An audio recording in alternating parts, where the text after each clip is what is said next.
Bon, ben, on va peut-être commencer. Là, ici, en présentiel, on a juste une personne qui vient d'arriver, raison pour laquelle je n'avais pas les codes avant. Je vois que vous n'êtes que 7. Donc... Il y en a encore normalement qui arrivent. On va peut-être commencer quand même parce que... Bon, donc on va peut-être commencer quand même si on n'est probablement pas au complet. Vous m'entendez ou pas?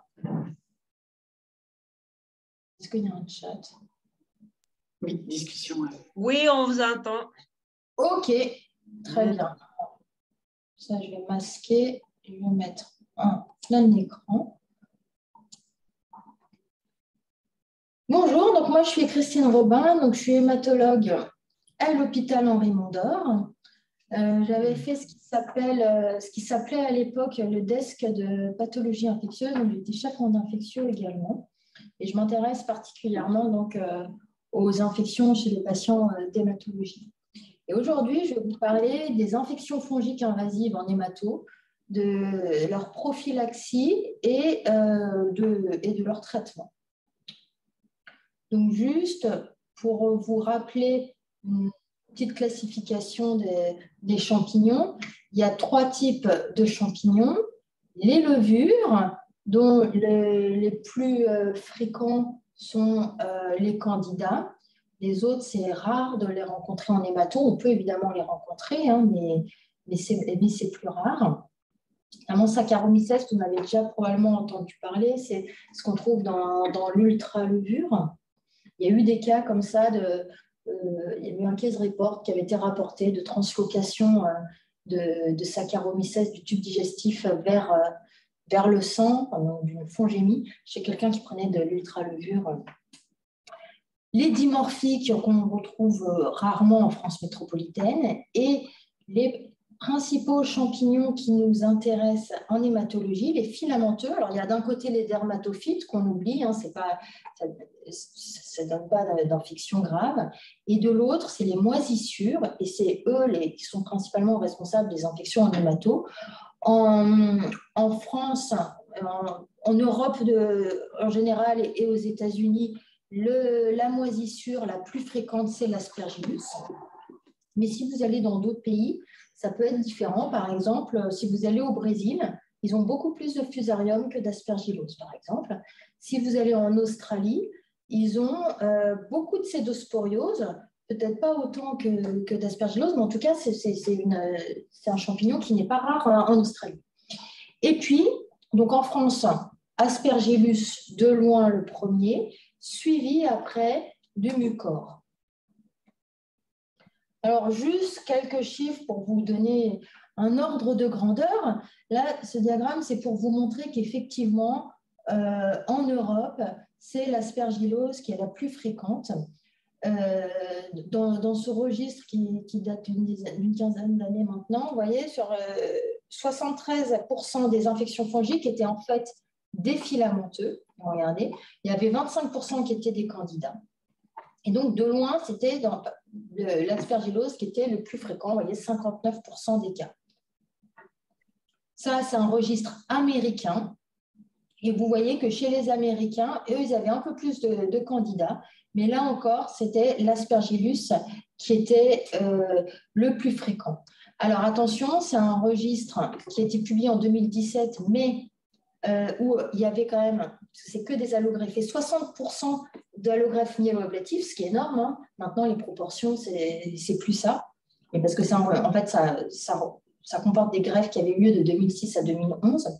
Et donc, on sait quand même que les greffes myéloablatives, il y a beaucoup plus de mucites et donc plus de risques de levure, de candidats. Avec les RIC, quand même, les levures, c'est beaucoup moins fréquent.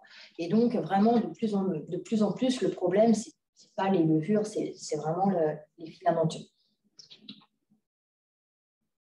Plus récemment, ça c'est des Suisses, je crois qu'ils ont publié ça. Donc, l'incidence des infections fongiques est aux alentours de 5 à 10%. Et vous voyez que c'est 9,3% d'infections afilamenteux, donc quasiment 10%, et dont 67% d'aspergillose, 18% de mucor et 15% d'autres filamenteux. Alors, est-ce que vous connaissez les critères diagnostiques des infections fongiques invasives? Ils ont été revus en 2019. Les critères précédents, c'était 2008. Et donc, en fait, ça repose sur des critères d'hôtes, des critères cliniques et des critères mycologiques. Alors d'abord, pour avoir une infection fongique invasive prouvée, là, vous n'avez pas besoin d'un critère d'hôte, mais il faut une histologie, c'est-à-dire une biopsie. Donc, si on le verra plus loin, la localisation la plus fréquente, c'est le poumon. Donc, ça veut dire, pour une infection pulmonaire, c'est-à-dire une biopsie pulmonaire. Ou la culture d'un site stérile. Donc, un site stérile, en gros, c'est sang ou LCR. Le LBA n'est pas un site stérile. Les urines ne sont pas un site stérile. Pour avoir une infection fongique invasive probable, il faut un critère d'hôte. On va les détailler après, les critères. Un critère clinique et un critère mycologique. Et pour une infection possible, un critère d'hôte et un critère clinique. Donc, pour les infections fongiques invasives prouvées, je vous ai dit qu'il fallait une anapathe. Ce qu'il y a de nouveau par rapport à 2008, c'est qu'en cas d'anapathe positive, quelquefois, l'anapathe est positive, on dit qu'il y a des filaments, mais ils ne sont pas capables de dire des filaments de quoi. À ce moment-là, on a droit d'utiliser la PCR pour aider à identifier ce filament. Si on a juste la PCR positive sur une biopsie, mais que l'anapathe ne répond pas qu'il y a des filaments, ce n'est pas un critère pour le prouver. Les critères d'hôtes, ils sont très larges. Donc, en fait, en hématologie, c'est beaucoup de nos patients. Donc, soit une neutropénie profonde et prolongée, une hémopathie maligne. Donc, vous voyez qu'à part si vous faites de l'hémopathie bénigne, c'est quasiment, enfin, c'est tous nos patients.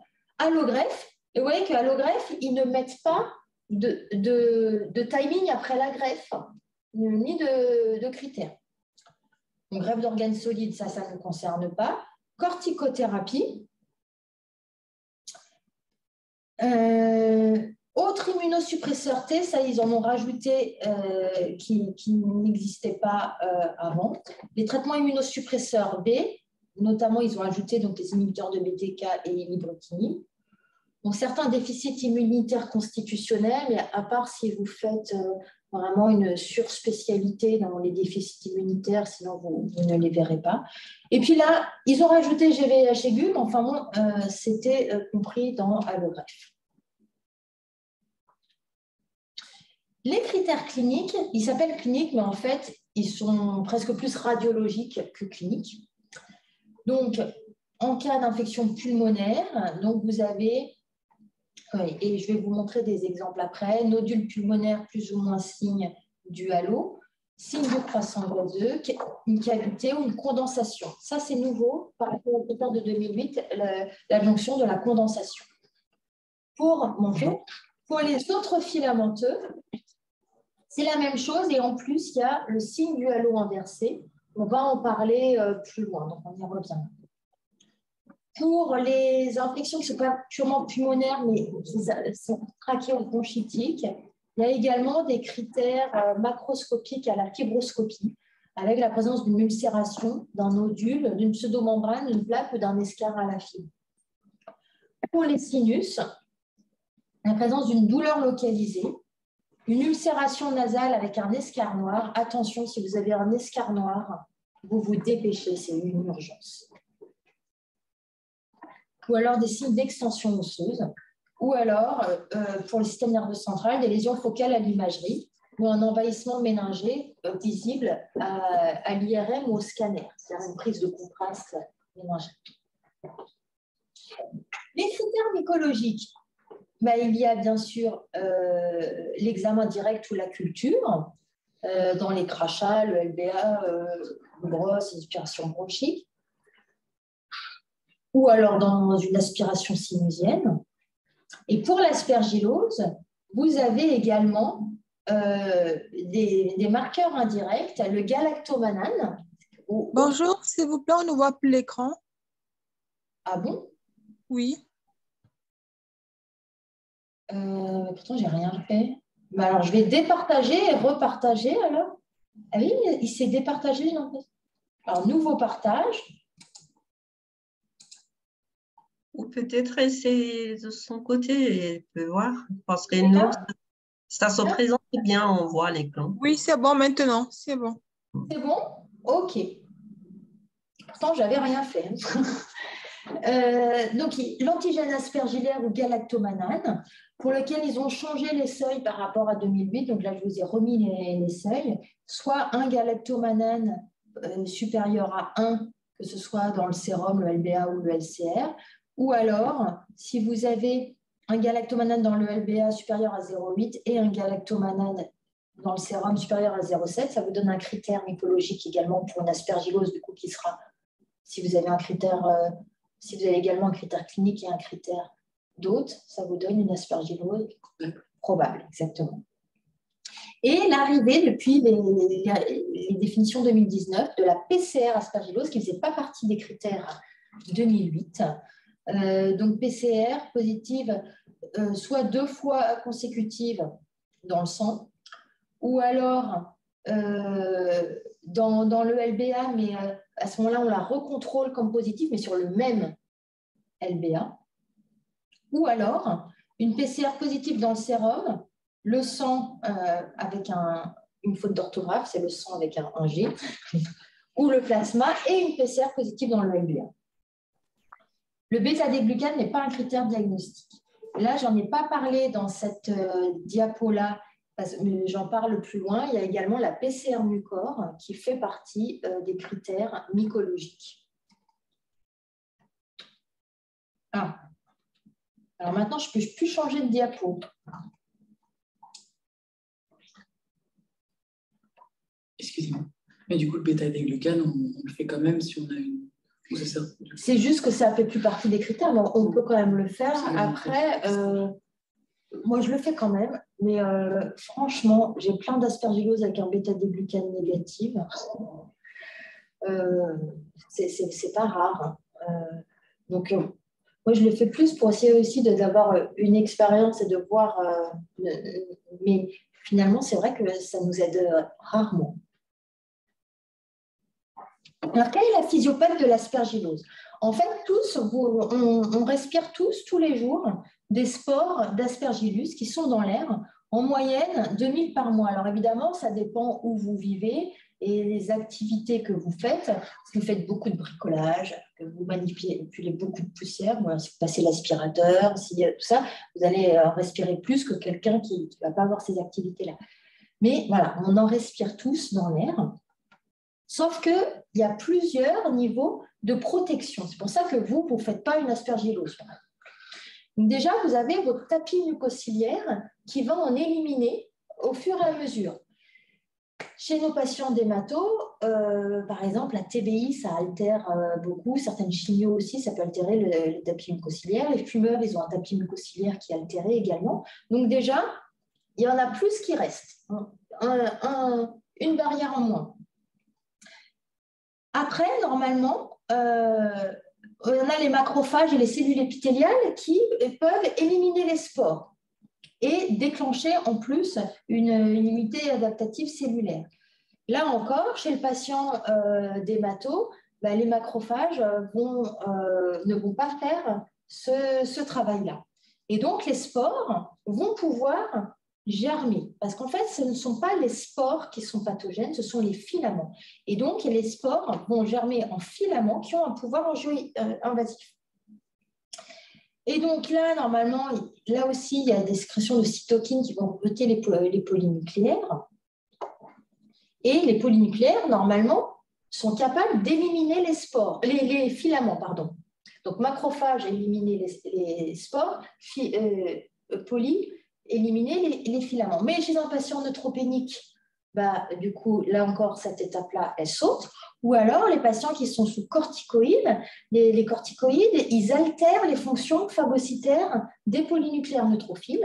Donc, ils ne vont pas phagocyter les filaments. Et donc, les filaments vont pouvoir effectuer leur angio-invasion, ils ont un tropisme vasculaire, et pouvoir après se disséminer. Alors, quelle est la clinique de l'aspergillose? La localisation la plus fréquente, c'est la localisation pulmonaire. Il peut y avoir également des localisations sinusiennes, cérébrales, des localisations disséminées également, ou d'autres localisations plus rares. L'examen de choix, c'est vraiment le scanner thoracique à coupe fine. La radio de thorax n'est absolument pas assez sensible. Moi, ça m'est arrivé une seule fois de réussir à avoir une aspergillose à la radio de thorax. Bon, elle était énorme. Mais voilà.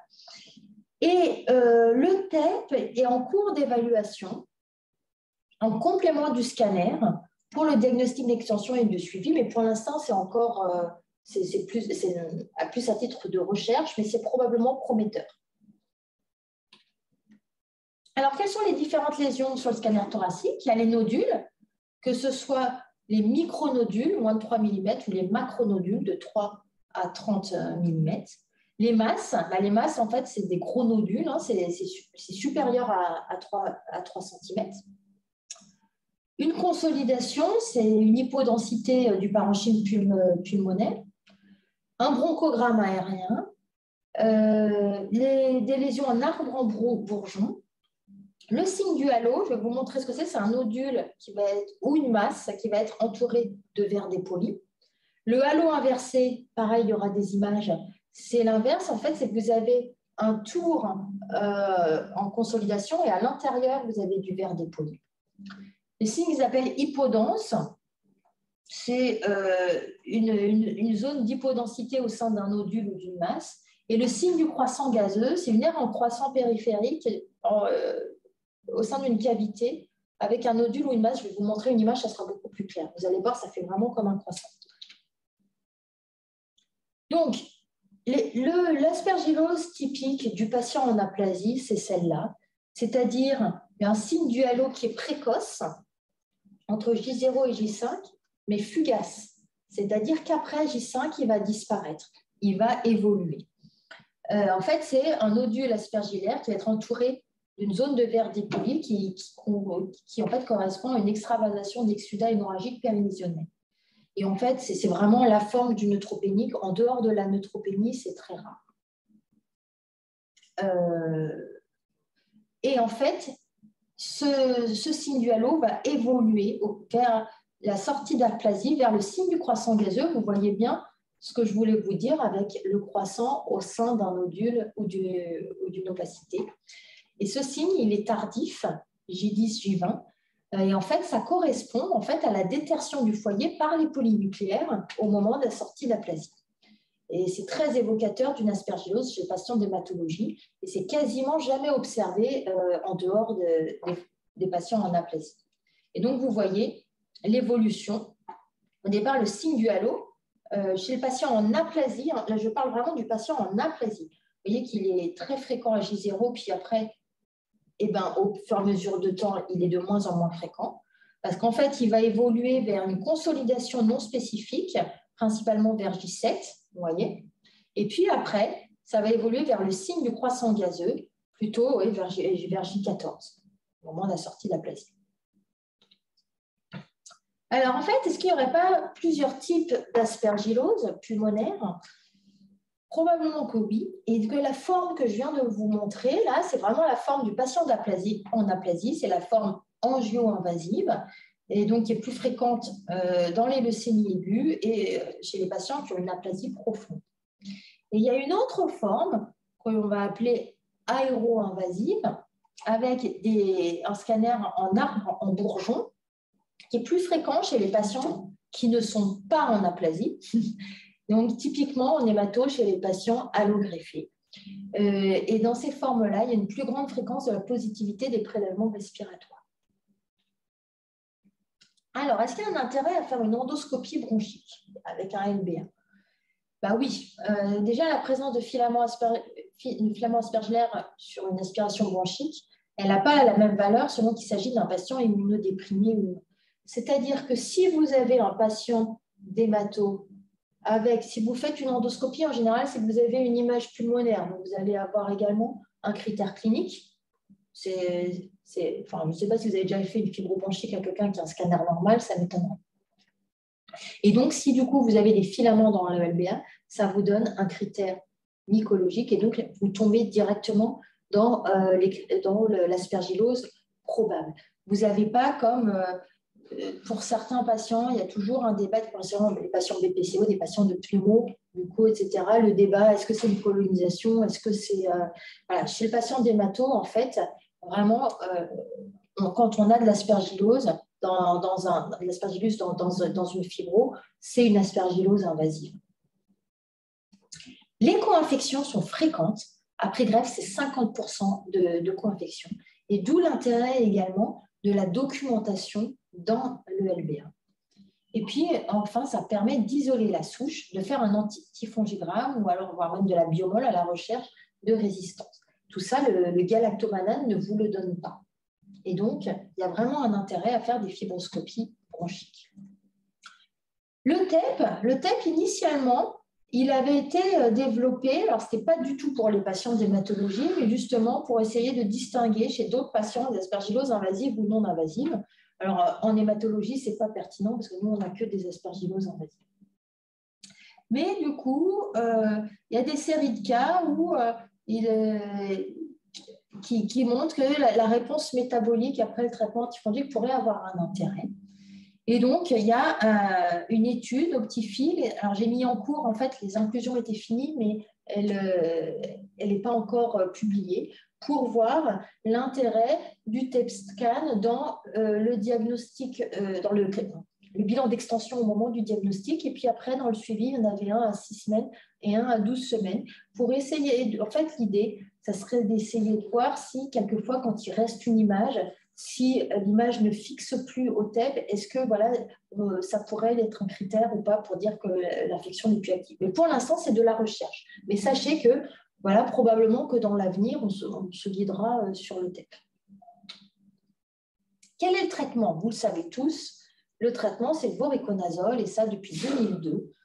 C'est une étude menée par Raoul Herprecht, qui est hématologue à Strasbourg, qui avait randomisé à l'époque le voriconazole avec l'amphotericine B déoxycholate. Attention, c'était déoxycholate, hein, c'était pas l'ambisome, ça n'existait. 2002, oui, c'était en train de sortir, mais du coup, c'était l'amphotericine B déoxycholate. Pourquoi je précise ça? C'est parce que l'amphotericine B déoxycholate, c'était très mal toléré. Et qui montrait que le voriconazole était plus efficace et avait moins d'effets secondaires. Le critère de jugement principal était à 12 semaines. Vous voyez qu'effectivement, il y a une différence. Et si vous regardez les courbes, en fait, la différence était déjà présente à 6 semaines. Et c'est pour ça que dans toutes les études ultérieures, en fait, le critère de jugement principal sera à 6 semaines. En 2021, il y a le POSA qui a fait une étude de non-infériorité versus le VORI. C'est un essai randomisé, un double aveugle de non-infériorité avec une borne à 10%. Vous voyez presque 300 patients dans chaque bras. Et donc, la mortalité à 6 semaines, vous voyez, j'ai 42, qui était le critère de jugement principal. La borne était à 10%, donc la non-infériorité était démontrée. La mortalité à J84 était comparable et les effets secondaires étaient comparables. Il y a quand même une limite à cette étude, c'est qu'afin de ne pas lever l'aveugle, les dosages n'étaient pas permis. Or, faire un traitement par voriconazole sans dosage, c'est compliqué d'être optimal. Alors qu'avec le POSA comprimé, on est souvent bien dosé. Donc, c'est quand même une limite de cette étude. Mais voilà, ça a démontré, il y a eu un essai. Est-ce qu'il y a un intérêt à faire systématiquement une combinaison d'antifongiques en première ligne? Non, ça s'était aussi regardé dans un essai randomisé. C'était Vorico plus amidulafangine. Et l'amidulafangine, c'est une échinocandine, c'est un cousin de la plasmofangine, versus Vori seul. Et donc, durée de traitement 6 semaines et l'objectif primaire, c'était la mortalité globale à 6 semaines. Et donc, l'objectif primaire, la mortalité globale à 6 semaines, vous voyez qu'il y a une tendance à faire mieux, mais ce n'est pas significatif. Donc, l'étude a échoué à démontrer que c'était mieux. Donc, il n'y a pas d'indication à faire une bithérapie. L'isavuconazole, vous connaissez tous maintenant le Cresemba. L'étude remonte à 2016. C'était également une étude de phase 3, randomisée, contrôlée de non-infériorité comparée au gold standard, c'est-à-dire le voriconazole. Et donc, l'objectif principal, encore la mortalité à J42. Et donc, étude de non-infériorité avec une borne à 10%, donc la non-infériorité, 19 versus 20%, a été démontrée. Donc, l'isavuconazole a obtenu une indication en traitement de l'aspergillose. Il y avait un peu moins d'effets secondaires liés au traitement, que ce soit pour la toxicité hépatique, oculaire ou cutanée. Donc, quelles sont les recommandations pour le traitement de l'aspergillose? Ça, c'est les recommandations de l'ESIL. Et bien, du coup, en A1, c'est le vori ou l'isavuconazole. Et puis après, alors attention, sauf si votre patient était sous prophylaxie par un azoné antifilamenteux, à ce moment-là, il faut mettre de l'amphotéricine B liposomale. Parce que les résistances sont croisées entre les différents azolés antifilamenteux. Les recommandations de l'ECMID, c'est la Société européenne de pathologie infectieuse, disent aussi le vori ou l'isavuconazole en A1. Et il y a des recommandations américaines un peu plus récentes qui disent, qui du coup, parce qu'elles sont de 2021, donc l'étude POSA a été sortie, et qui mettent du coup vori et isavuconazole en A2 et posaconazole, ils le mettent juste après en A3. J'ai oublié de vous demander, vous savez ce que ça veut dire les gradings A1, A2, A3 ou pas? Peut-être que je commence par vous expliquer ça. Alors, le A, B, C, D, c'est la force de la recommandation. C'est-à-dire, A, c'est fortement recommandé, B, c'est moyennement recommandé, C, c'est modérément recommandé, et D, c'est contre.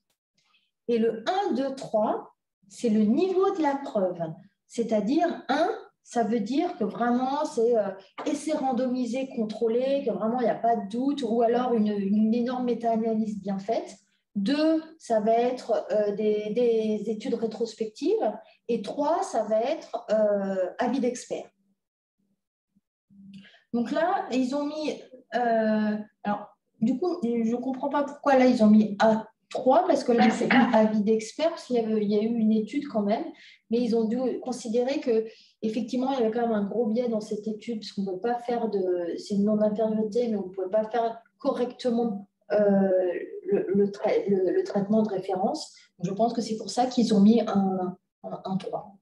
Et bien sûr, ce que je vous ai dit, s'il y a une prophylaxie par POSA, typiquement, vous n'allez pas mettre du vori en traitement. À ce moment-là, vous mettez de l'amphotéricine B liposomale, sauf si vraiment, ça peut arriver dans certains cas que, mais il faut avoir vraiment une documentation. Si vraiment vous avez, par exemple, le patient était sous POSA, mais il se trouve que, je ne sais pas, il a quand même fait l'aspergillose et que, en fait, il avait mal absorbé, ou il était en aplasie, puis il avait mal absorbé, tout ça, et qu'au LBA, vous avez un champignon, un aspergillus, et que vraiment il est rendu sensible au vori, bon, là, ça peut se discuter de le mettre après antifongigramme sous vori. Mais sinon, vraiment, la première ligne pour une aspergillose sous POSA, c'est l'ambisome.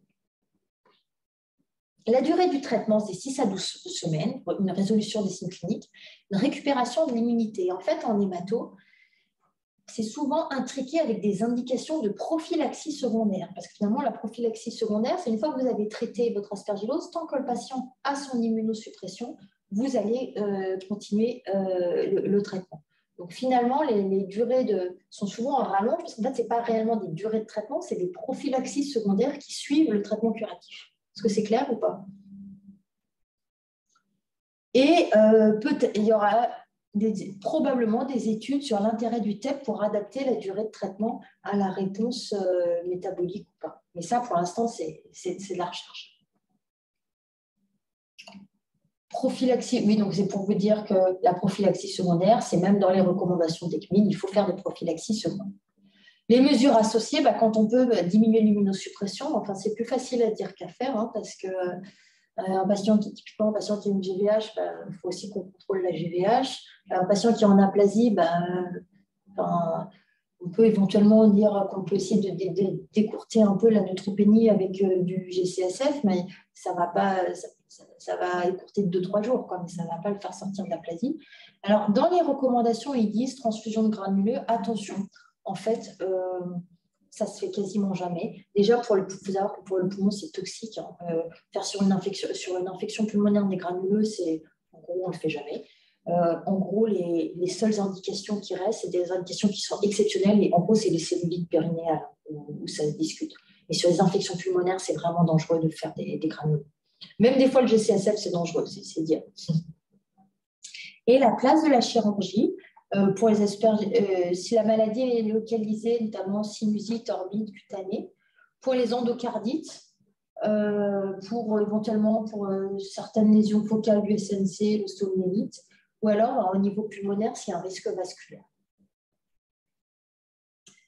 La surveillance, il faut faire un scanner à 2 semaines, pas avant, parce qu'avant 2 semaines, il y a une aggravation radiologique initiale qui est attendue. Donc, on ne le fait pas systématiquement, un scanner avant 2 semaines. Et même le 2 semaines, dans la pratique clinique, c'est souvent un peu juste. Alors moi, ce que je fais, c'est que je fais la demande pour entre 2 et 3 semaines, pour être sûr d'être passé après l'aggravation initiale. Un scanner à 6 semaines. Et puis, oui, j'aurais dû rajouter, si vous continuez 12 semaines votre traitement, parce qu'à 6 semaines, c'est pas mal, il en reste encore, vous en faites un également à 12 semaines. Et puis, vous surveillez, si jamais votre galactomanane était positif, vous surveillez qu'il se négative. Les facteurs de mauvais pronostic, il y a l'âge, le statut de l'hémopathie, le fait d'avoir une corticothérapie qu'on continue, le fait d'avoir des co-infections, le CMV. La monocytose a été décrite également.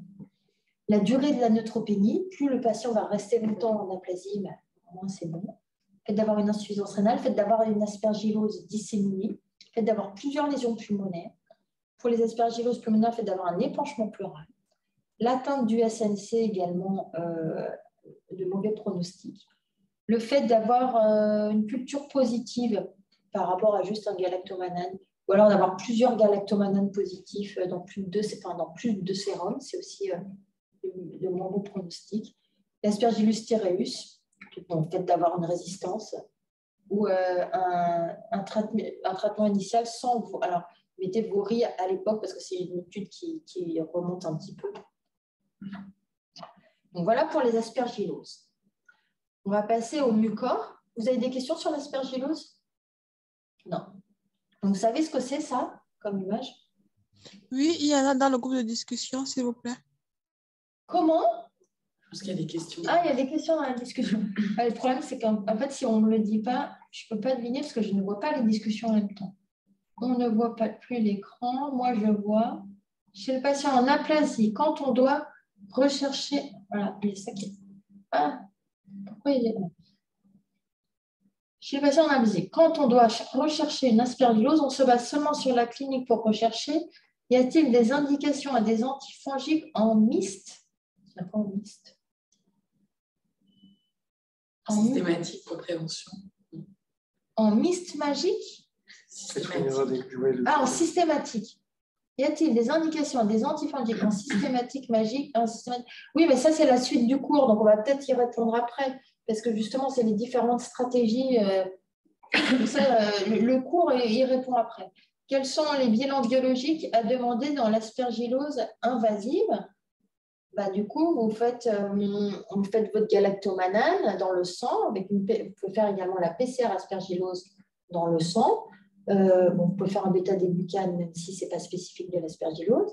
Dans votre LBA, vous faites la culture, l'antigène aspergillaire et la PCR aspergillose. Le bêta-glucane, c'est pour tous les filamenteux? Oui, sauf le mucor.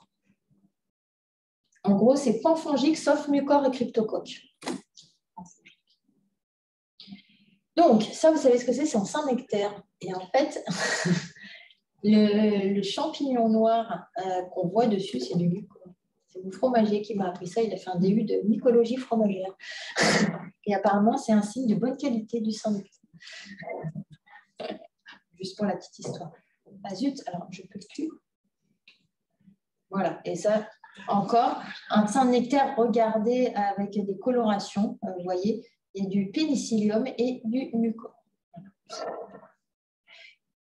Ça, c'est une image de mucor. Donc, juste sachez que à l'anapathe ou à l'examen direct, en fait, on peut reconnaître d'un côté les filaments type aspergillaire. Quand on dit type aspergillaire, on ne peut pas reconnaître un aspergillus dans fusarium ou une pseudosporium. Ils ont la même tête à l'examen direct. Ou alors les filaments type mucor. Donc en fait, on pourra vous dire directement type mucor, mais quand on vous dit type aspergillaire, ça peut être, par un argument de fréquence, en France métropolitaine, c'est plutôt de l'aspergillus, parce que le fusarium et le pseudosporium, c'est quand même beaucoup plus rare. Donc, le mucor, c'est une infection fongique qui est émergente en France. On en voit de plus en plus, que ce soit en fait chez les greffés ou chez les patients ayant une hémopathie maligne. Quelle est la physiopathe? En gros, c'est la même que celle que je vous ai décrite pour l'infection pulmonaire, que celle de l'aspergillose, sauf qu'en plus, il y a le rôle du fer qui est important, et donc notamment les surcharges en fer sont un facteur favorisant, particulièrement pour le mucor, parce que le fer en fait favorise la croissance et la virulence des mucores. Donc il y a différentes localisations: pulmonaire, disséminée, rhinocérébrale, cutanée. Et donc pour les mucores, il y a plus de formes.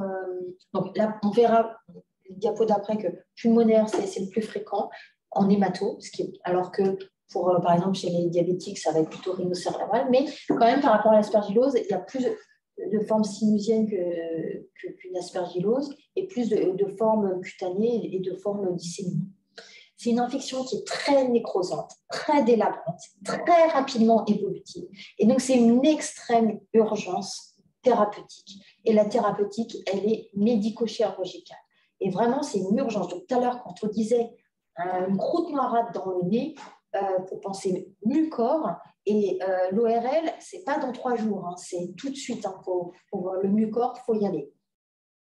Parce qu'une petite croûte, ça peut donner rapidement les images que je vais vous montrer.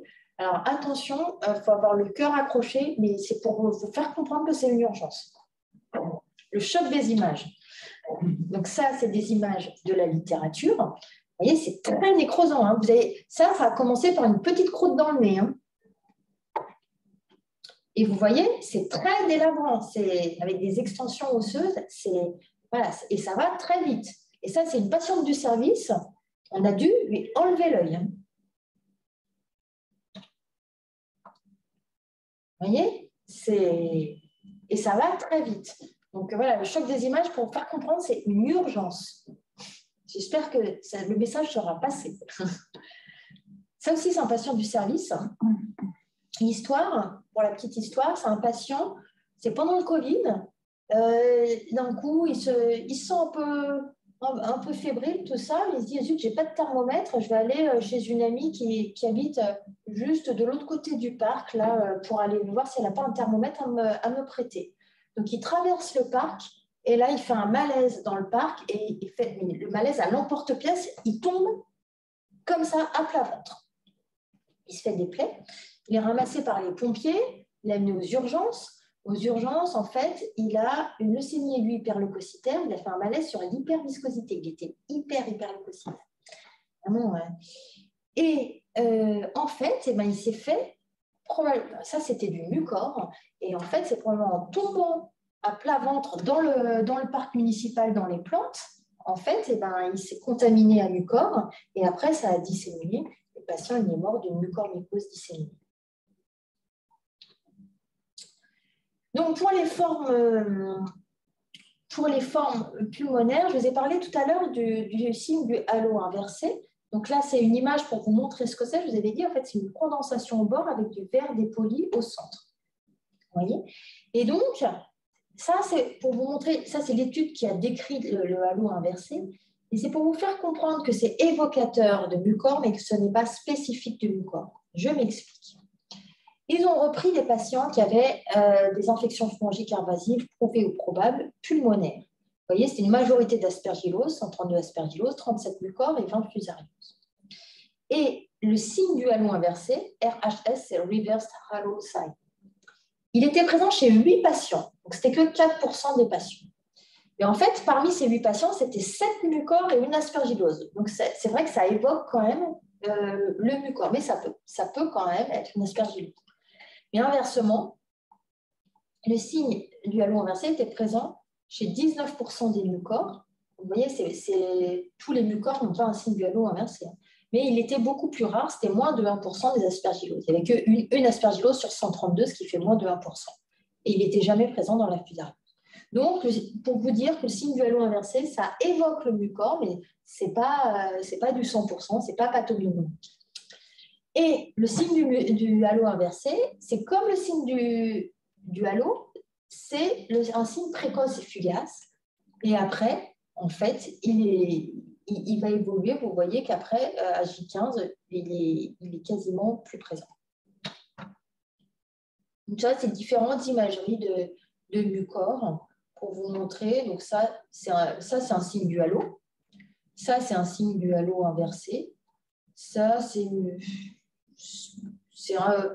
presque un signe du halo. Enfin, vous voyez qu'il peut y avoir des images non spécifiques.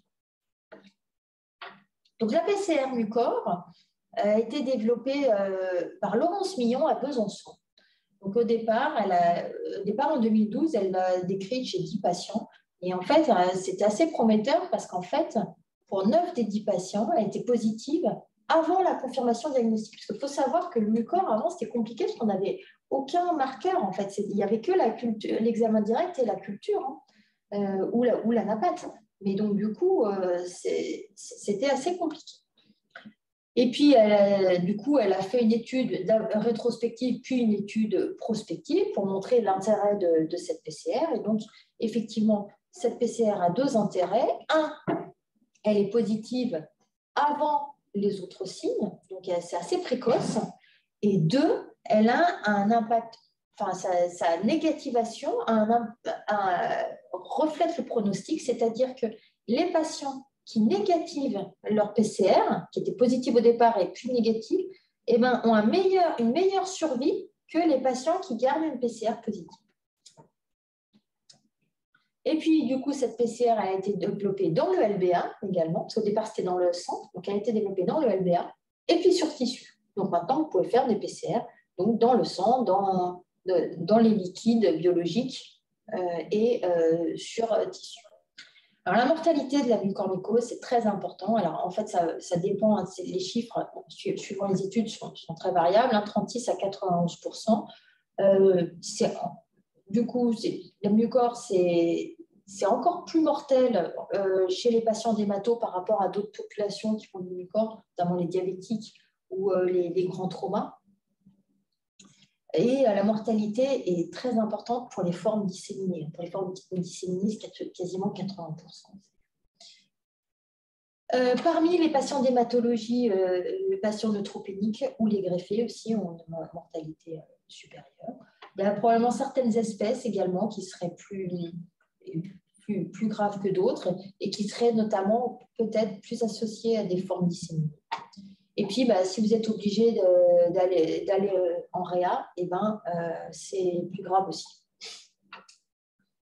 Vous voyez, médiane, là, dans cette étude de 9 jours pour les mucors en réa. Le traitement de première ligne, et vous voyez, c'est marqué, traitement antifongique, mais également chirurgie et contrôle des facteurs prédisposants. Ça veut dire que dans le diabète, il faut essayer de corriger les glycémies, de corriger s'il y a une acétocétose, l'acétocétose. Dans la neutropénie, si c'est possible de corriger la neutropénie, ça c'est plus facile à dire qu'à faire. De baisser l'immunosuppression pour les patients qui sont sous immunosuppression, etc. Ce qu'on veut dire, c'est que ce n'est pas juste un traitement antifongique, c'est vraiment c'est une prise en charge globale. Et l'antifongique, c'est l'amphotericine B liposomale. Débridement chirurgical, ampho B liposomale. Alors attention, ce n'est pas la même dose que pour l'aspergillus. Pour l'aspergillus, c'est 3 mg kg. Pour le mucor, c'est 5 à 10. Donc, en fait, ça va dépendre, mais après, ça, c'est des discussions d'experts. Hein. Mais s'il y a une atteinte du système nerveux central, du coup, vous allez prendre des bornes hautes. Attention à la toxicité rénale. Hein, le 10 mg kg, il est difficile à tenir dans le temps sur le plan rénal. Et en relais ou en deuxième ligne, il y a possibilité de mettre du POSA ou des ibuconazole, ou alors après en prophylaxie secondaire. Juste quelques mots des infections à levure. C'est principalement du candida. Vous avez, en fait, on pourrait dire qu'il y a deux types d'infections. Il y a les candidémies, ça c'est surtout pendant l'aplasie, notamment l'aplasie post-greffe,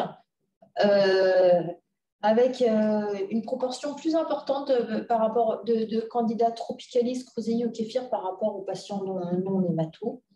Une mortalité qui est comparable par rapport aux patients non némato. Je rappelle que les fongémies, c'est une urgence, hein, et qu'une hémoc suffit. Hein, ce n'est pas une contamination, c'est une hémoc, c'est une fongémie et ça se traite. Et puis, vous avez les candidoses hépatospléniques. C'est typiquement un patient neutropénique qui va sortir d'aplasie. Et puis, au moment de la sortie d'aplasie, vous allez avoir une fièvre persistante, une altération du milieu hépatique, des micro-abcès hépatiques ou hépatospléniques. Et en fait, ça correspond à un syndrome de reconstitution immunitaire.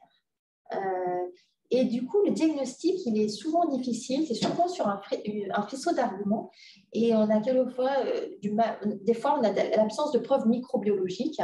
L'apport de la PCR, nous, ça nous a sauvé plusieurs fois pour notamment une PCR sur biopsie hépatique. On n'arrivait pas à mettre en évidence la levure. Et puis, quand la PCR était positive, on dit, bon, bah, ok, c'était bien ça, on ne s'est pas trompé. Mais c'est souvent un faisceau d'arguments et le diagnostic est souvent compliqué. Les recommandations chez le patient neutropénique, c'est l'échinocandine en première ligne ou éventuellement l'amphotericine B liposomale. Et les recommandations américaines permettent de... Enfin, première ligne, c'est échinocandine. Et les recommandations américaines permettent une désescalade au fluconazole si le patient est stable, évidemment si c'est une espèce sensible, hein, d'accord, patient stable, hémoc négative et candida sensible. Alors, maintenant, on va passer aux stratégies. Là, on a vu les principales infections fongiques. Maintenant, on va passer aux principales stratégies antifongiques. Donc, les stratégies antifongiques, en fait, il y en a 3. Il y a la prophylaxie, le traitement empirique et le traitement préemptif. Et on va voir donc ces 3 stratégies qui sont des stratégies, en fait, de traitement précoce pour diminuer la mortalité, parce que les infections fongiques sont des infections graves. Et donc, l'idée, c'est d'essayer soit de prévenir, soit de traiter précocement. Donc, en fait, le choix d'une stratégie, ça va dépendre de votre risque d'infection fongique. Ça a un intérêt pour les populations qui sont à haut risque, ça n'a pas d'intérêt pour les patients pour les populations qui sont à faible risque. Et en gros, les populations à haut risque, c'est la LAM en induction et l'allogreffe. Vous voyez que l'autogreffe, ils ne font quasiment pas d'infection fongique. C'est exceptionnel. Les Hodgkin, les syndromes myéloprolifératifs chroniques, les myélomes, ils font peu d'infections fongiques. Les LAL, ils en font beaucoup moins que les LAM, ils ont un risque intermédiaire. Les LLC, les lymphomes, ils en font beaucoup moins. Alors même si maintenant, à la fois, il y a des développements de nouvelles thérapies et à la fois, il y a le fait que ces nouvelles thérapies, souvent, elles s'additionnent aux autres thérapies. Et donc, c'est des gens qui vont avoir des patients qui vont avoir de plus en plus de lignes de traitement et donc une immunosuppression importante. Et donc, du coup, on voit plus d'infections fongiques, notamment pour les lymphomes qu'avant.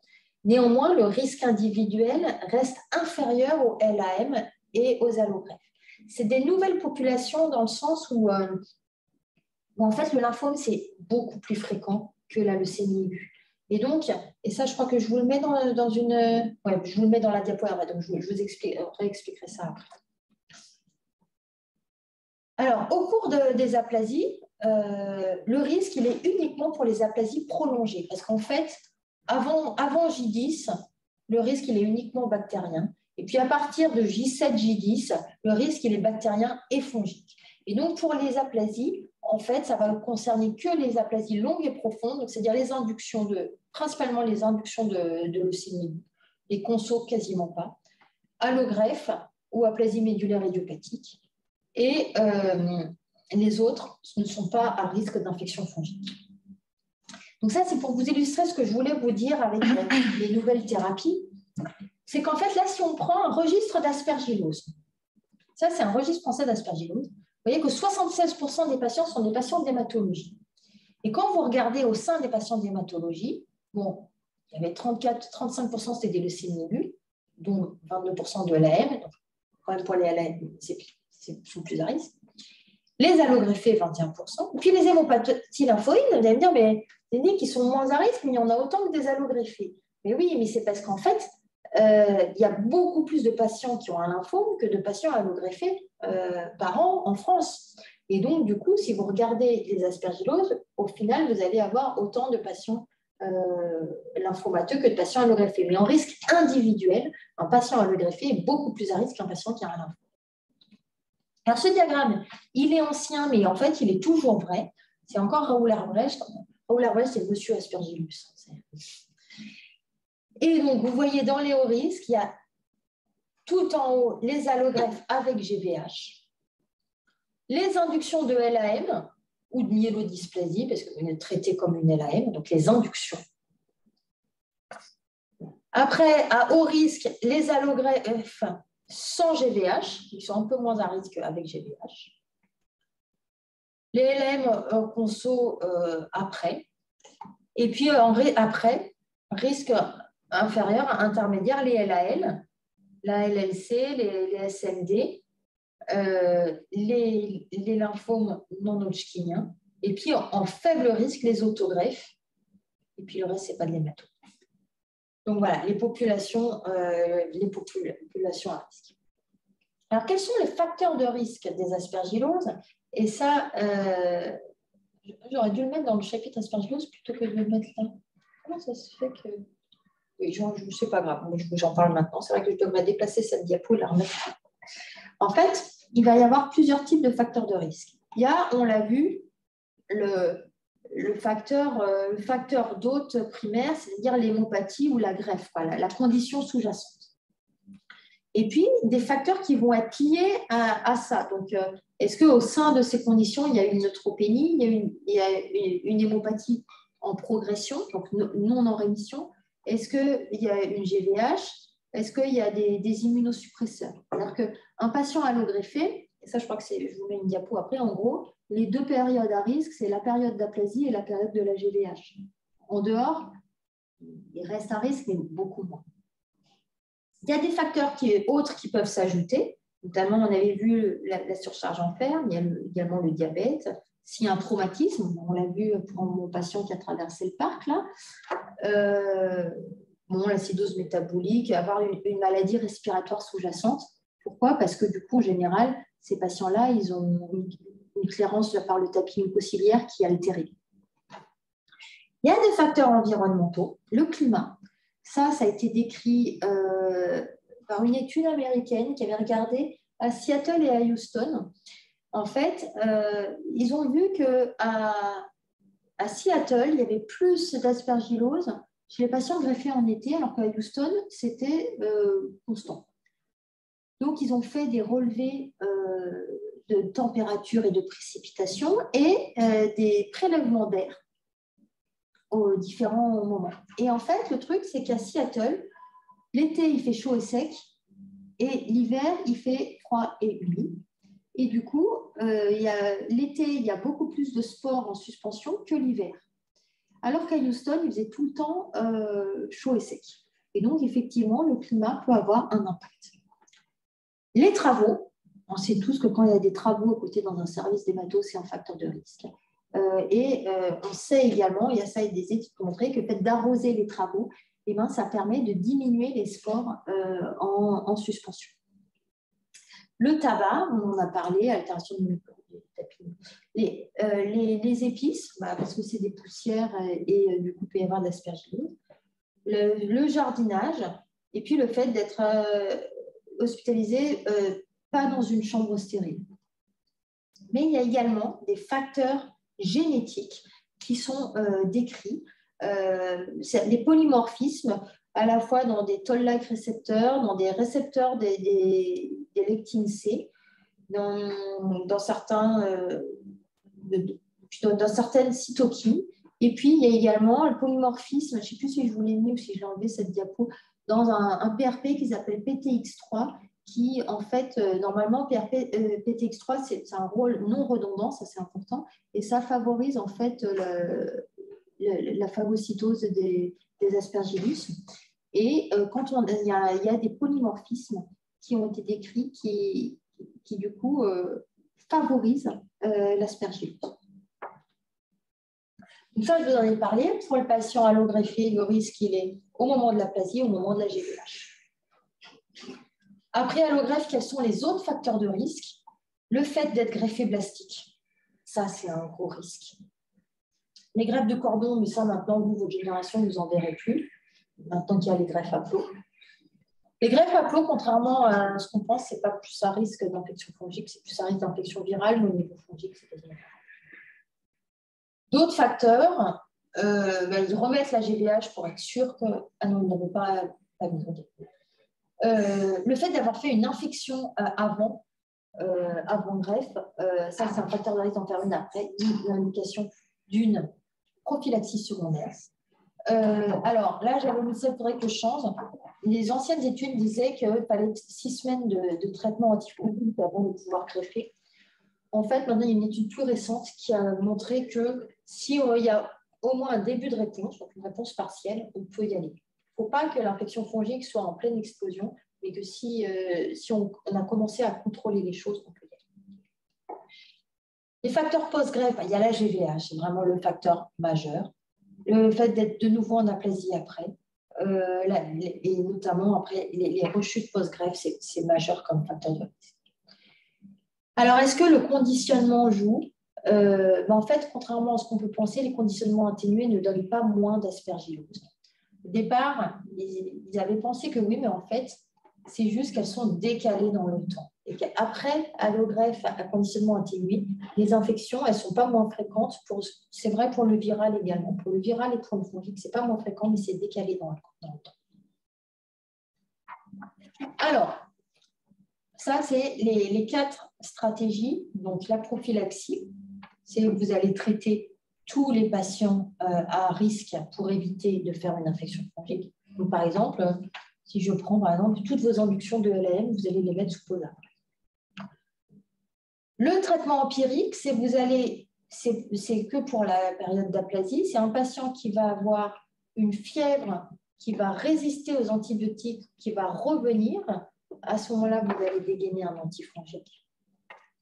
La stratégie préemptive, alors préemptive, ça veut dire guidée par. Donc, on peut imaginer guidée par plein de choses.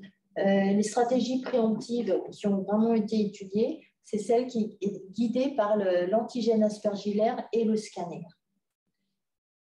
Et sans s'occuper de la fièvre, et traitement curatif, vous allez traiter qu'une fois que vous avez votre infection fongique prouvée ou probable. Le problème, c'est que là, il peut y avoir une grosse mortalité. C'est pour ça qu'on a développé ces stratégies antifongiques précoces. Donc ça, c'est ce que je viens de vous dire. Prophylaxie, en gros, vous commencez à J1 ou juste après votre chimio pour toute la durée d'aplasie. Traitement empirique, vous allez commencer sur la fièvre persistante ou récurrente. Et le traitement préemptif, vous allez choisir un événement clinique, biologique ou radiologique, donc typiquement le galactomanane ou une image sur le scanner, pour commencer votre traitement curatif. Préemptif. Et donc, en fait, si vous prenez une stratégie prophylactique, du coup, vous allez donner un antifongique à 100% de votre population à risque. Pour, au final, finalement, 5 à 10% seulement de patients qui qui font, en l'absence de prophylaxie, une infection fongique. Avec la stratégie empirique, vous traitez quand même 50 à 70%, et avec la stratégie préemptive, 30 à 40%. Alors, on va revoir tout ça. Donc, l'objectif de toutes ces stratégies antifongiques précoces, c'est de diminuer la mortalité des infections fongiques. Et en fait, quelle stratégie choisir? Ça va dépendre de plein de choses. Ça dépend, bon, évidemment, des études disponibles, et ça, je vais vous les montrer, mais également des moyens disponibles, parce que si vous décidez de faire une stratégie préemptive guidée par le galactomanane et les scanners, il faut avoir accès au galactomanane, hein, et faut qu'il soit fait dans votre labo 2 fois par semaine, et qui vont vous rendre les résultats pas une semaine après, hein, c'est tout de suite. Il faut que vous ayez un scanner assez facile. Si c'est la croix et la bannière pour avoir un scanner, la stratégie préemptive, c'est peut-être pas la meilleure. Il faut tenir compte des risques parce qu'en fait, les antifongiques, ils ont des toxicités. Et les azolés, ils ont des interactions médicamenteuses également. Et puis, si on traite trop de patients pour rien, il y a aussi le risque de sélectionner des souches résistantes. Puis, il y a également une histoire de coût, même si pour moi, ça vient après. Quelle population? Donc, pour avoir des stratégies antifongiques précoces, le consensus, c'est qu'il faut qu'il y ait une incidence naturelle de plus de 8%. Sinon, ça ne vaut pas le coup, en tout cas, de mettre une prophylaxie si vous avez une incidence de moins de 8% dans votre population. Et puis, il faut savoir également qu'il existe des prophylaxies qui sont non médicamenteuses, comme la filtration de l'air et les chambres stériles. Alors, on va commencer par la prophylaxie. Donc, je vais vous montrer les prophylaxies non médicamenteuses, donc on va faire en premier. La prophylaxie au cours des LAM, la prophylaxie au cours des allogreffes, pendant la période d'aplasie, pendant la période de GVH. Puis après, on verra la stratégie empirique, puis la stratégie préemptive. Alors, la protection environnementale, ça a été montré dès 1983 que le flux laminaire, alors dans l'étude, c'était associé à la décompta, pour la petite histoire, ça améliorait la survie, c'était au cours de l'aplasie médulaire idiopathique. Et donc, ils ont montré effectivement que le fait d'être dans une chambre stérile, ça améliore le pronostic. On sait également que quand le patient sort de la zone protégée, s'il sort plus de 5 fois, ça augmente le risque d'infection fongique par 6. Et si c'est plus de 5 fois alors que le patient est neutropénique, ça augmente, ça fait multiplié par 7. Et donc, il est fortement recommandé, donc à la fois d'héberger les patients à risque élevé dans un secteur à environnement maîtrisé, mais il est également recommandé, c'est ma dia d'après ou pas? Non, mais j'ai oublié de le mettre. Il est recommandé d'un patient en aplasie qui sort de sa chambre d'avoir un masque FFP2 pour ne pas choper les spores de l'environnement, typiquement s'il va au scanner. Alors, prophylaxie au cours de la neutropénie de la LAM. Donc là, on va faire un peu d'histoire. On va retourner dans les années 90. Et vous voyez qu'en fait, à l'époque, c'est le fluco. Donc, c'était fluco versus placebo, parce qu'à l'époque, ils n'avaient pas tous les antifongiques qu'on a. Et donc, vous voyez que il y avait, donc dans cette première étude, pas de différence pour les infections fongiques invasives. Mais dans cette étude-là, une différence en faveur du fluconazole, une diminution des infections fongiques invasives. Vous voyez que dans ces études, à l'époque, ils regardaient les infections fongiques superficielles, les colonisations, ça ne serait plus accepté de nos jours. Enfin, de nos jours, on dirait, mais on s'en fout en fait. La colonisation, ce qui nous intéresse, c'est les infections fongiques invasives. Et l'effet était plus important dans les LAM et les autos versus les LAL. Dans les LAL, de toute façon, le problème des LAL, c'est qu'on ne peut pas mettre des azolés parce que les azolés, y compris le fluco, ça interagit avec la vancomycine et l'endoxan. Donc, on ne peut pas mettre dans une induction de LAL d'azolés. Il y a eu plusieurs essais avec l'itraconazole. Vous ne connaissez peut-être même pas cette molécule. C'était dans les années 90, c'était le seul azolé antifilamenteux. Parce que le Vori, ça n'existait pas. Et donc, il s'était dit, on pourrait essayer de faire une prophylaxie par itraconazole. Ce problème, c'est que c'est tellement toxique À chaque fois, ça a été un échec. Donc, du coup, pas de place de l'itraconazole, ça tombe bien de toute façon. Maintenant qu'il y a le Vorulposa et tout, on n'utilise plus. Et puis, donc, il y a eu l'étude posaconazole que vous connaissez probablement, qui date de 2007 maintenant. C'était un essai randomisé, uniquement les inductions de LAM. Et alors, j'ai peut-être enlevé ces dias de l'étude primaire, parce que je crois que sinon, en fait, j'essaye de faire à mesure des années, comme il y a des trucs qui se rajoutent, d'en enlever d'autres. Mais en gros, vraiment, dans la LAM, c'est vraiment les inductions qui sont à risque. Les consos, ils sont beaucoup moins à risque, même si c'est un HDAC. Et les IDAC, n'en parlons pas. Les IDAC, c'est rarissime qu'ils passent une aspergillose. Et c'était bien démontré dans l'étude Prévert, mais je crois que j'ai dû enlever les couleurs. Et donc, c'était Posa versus fluco ou itraconazole, parce qu'ils avaient quand même fait un bras mix, parce qu'il y avait des centres qui disaient ouais, mais bon, quand même, nous, on met de l'itra d'habitude. Alors. Et jusqu'à la sortie d'aplasie. Et donc, le critère de jugement principal, c'est la survenue d'une infection fongique invasive prouvée probable durant le traitement. Et donc, vous voyez que le critère de jugement principal, c'était ça, ça permettait de faire passer les IFI de 8 à 2%. Donc, on était dans une population qui était à risque, 8%, on a dit que le consensus, il est à partir de 8%. Tout ça. Donc, effectivement, ça diminue les infections fongiques. Et si vous regardez les aspergilloses, vous voyez que c'était quand même la majorité, ça passait de 7 à 1%. Et agissant, il y avait toujours une diminution des IFI, 11 à 5, et des aspergilloses invasives, 9% à 1%. Posa a eu l'AMM en prophylaxie dans les LAM. Induction. Vous faites ça dans vos centres. Il y avait eu une étude à l'époque pour faire, je vous la montre plus à titre cognitif, parce que comme en fait il y a eu Posa quasiment en même temps, ce n'est jamais utilisé. Mais sachez qu'à l'époque, il y avait une étude avec des aérosols d'amphobie liposomale. C'est un essai randomisé contrôlé contre placebo des patients de neutropénie longue durée. Et le critère de décision principal, c'est la survenue d'une aspergillose pulmonaire invasive. Forcément, là, c'est que pour les poumons. Mais bon, c'est quand même la forme la plus fréquente. Et vous voyez qu'en fait, ça marchait. C'est 14% versus 4%. Et que ce soit en intention de traiter ou en perte protocole. Et en fait, c'est peu utilisé. Il y a un risque de bronchospasme. C'est un peu contraignant. Et au même moment, il y a l'étude POSA qui est sortie. Et donc, du coup, ça n'est pas fait. Donc, les recommandations, c'est le POSA en A1, en prophylaxie pour les LAM. Attention, pas les LAL. Hein. Jamais dans les LAL. Hein. Et aussi, par exemple, la première cure de Vidazavir-Venetoclax. Alors, dans la première cure, c'est les nouvelles recos de l'ESIL qui, par translation, le recommandent. Il n'y a pas eu d'étude. Et ça, je trouve que c'est bien dommage. Moi, je trouve que ça aurait été bien qu'il y ait une étude. Le rationnel, donc il n'y a pas eu d'étude, mais c'est qu'il y avait 8% d'infections fongiques dans l'étude le Vidazavir-Venetoclax. Et donc, ils ont dit, par translation, on met le POSA.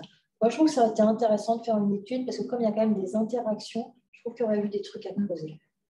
Ce qui est démontré également, c'est que en fait, sous Vidazavir-Venetoclax, les infections fongiques, elles ont lieu que pendant les deux premières cures. Après, il n'y a quasiment plus d'infections fongiques, en tout cas si le patient est en rémission. Non, si le patient n'est pas en rémission, il ne continue pas le Vidazavir-Venetoclax, puisqu'ils répondent dans les majoritairement une cure, voire 2 cures. Donc, de toute façon, normalement, vous arrêtez après. Mais pour les patients chez qui vous continuez, nous, on le fait depuis cette biblio qu'on a fait, où on avait vu que vraiment, c'était que pendant les... Ce qui est logique, hein, ça correspond à l'induction, en fait. Et les consos, ils ne font pas d'aspergillose. Donc, nous, on le fait que pour la première, voire deuxième cure. Et effectivement, je ne vous ai pas mis ces recos de l'ESIL pour Vidazavir-Venetoclax qui recommandent par translation. Alors, il y a eu un essai avec la micafungine qui était un essai du coup 2018, donc c'était versus POSA, parce que c'était le nouveau gold standard. Randomisé au vert, Mica versus posaconazole. Critère de jugement principal, c'était l'échec de la prophylaxie. Et vous voyez qu'il y avait moins d'échecs de prophylaxie dans micafungine versus posaconazole. Sauf qu'en fait, si vous regardez l'incidence cumulée des infections fongiques à 12 semaines, vous voyez quand même 8,6% versus 5,5%. Donc, c'est non significatif, mais quand même un petit surplus. Et si vous regardez la raison de l'échec de la prophylaxie, vous voyez qu'en fait, c'est parce qu'il a fallu débuter un antifongique dans 95% des cas versus 41,4%. Et que l'échec dans les bras POSA, intolérance digestive ou effet secondaire. Donc, en fait, donc, ça a permis qu'ils aient la MM. Mais je trouve que cette étude n'est pas très convaincante.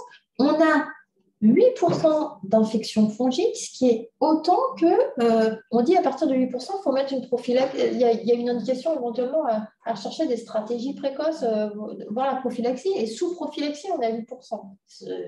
Je trouve que ce n'est pas convaincant comme étude. Mais il y a la l'AML. Alors, l'aplasie de l'allogreffe. Alors là, pareil, on va faire, vous n'étiez peut-être même pas nés. Dans les années 90, c'était les études fluconazole versus placebo. Et donc, c'était en 95. Et vous voyez qu'effectivement, l'infection fongique durant la prophylaxie était fortement diminuée, 18% versus 7%.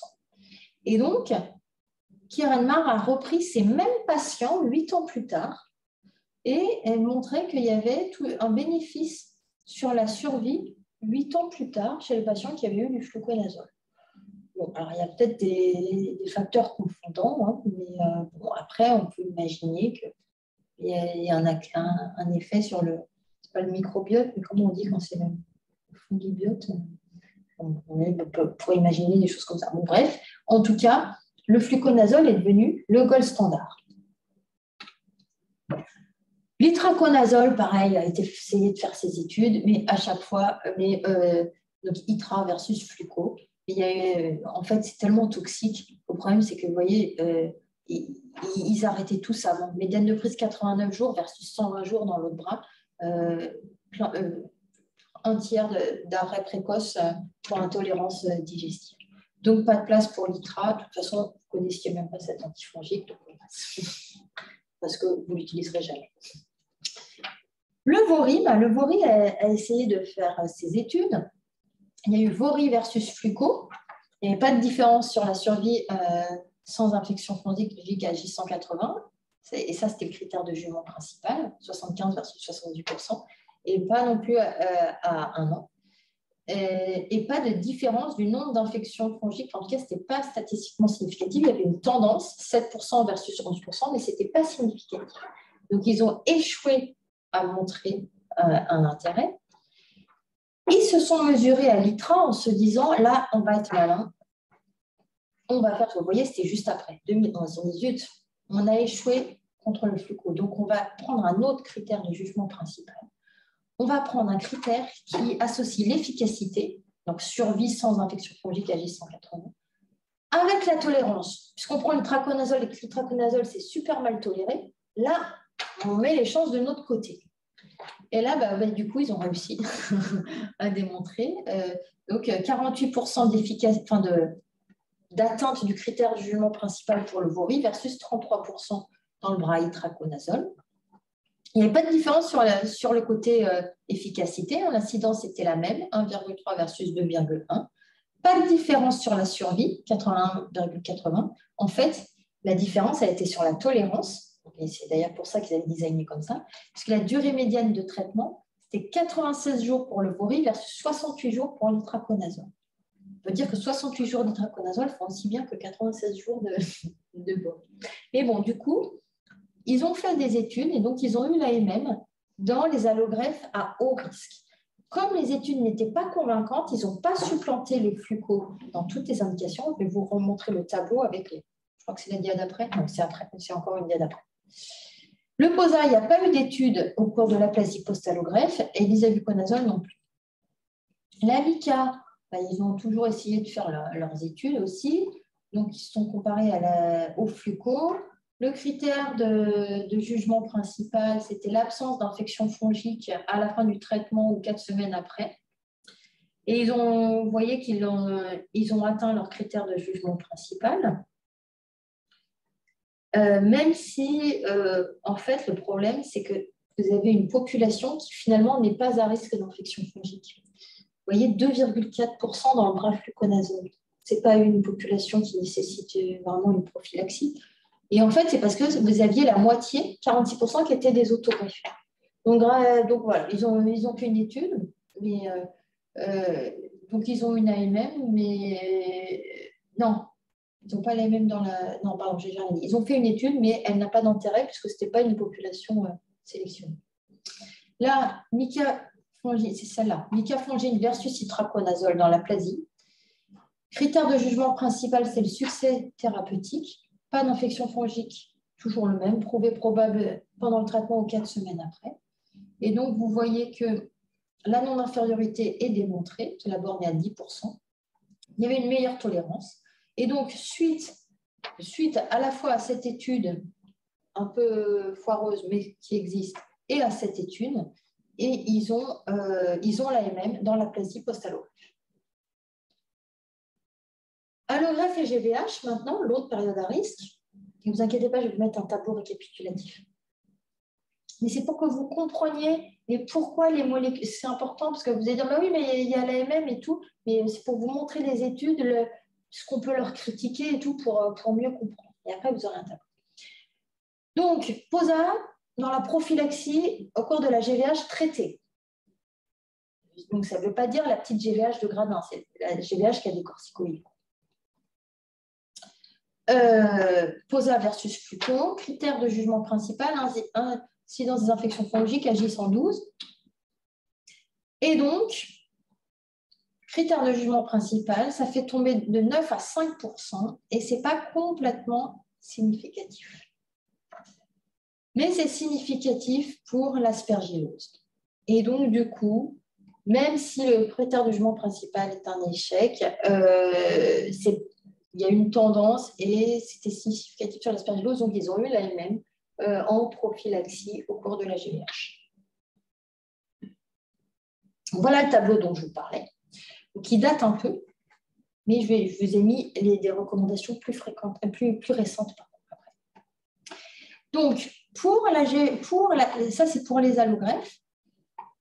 Pour les patients qui ne sont pas à haut risque, c'est du coup le fluconazole qui reste en A1.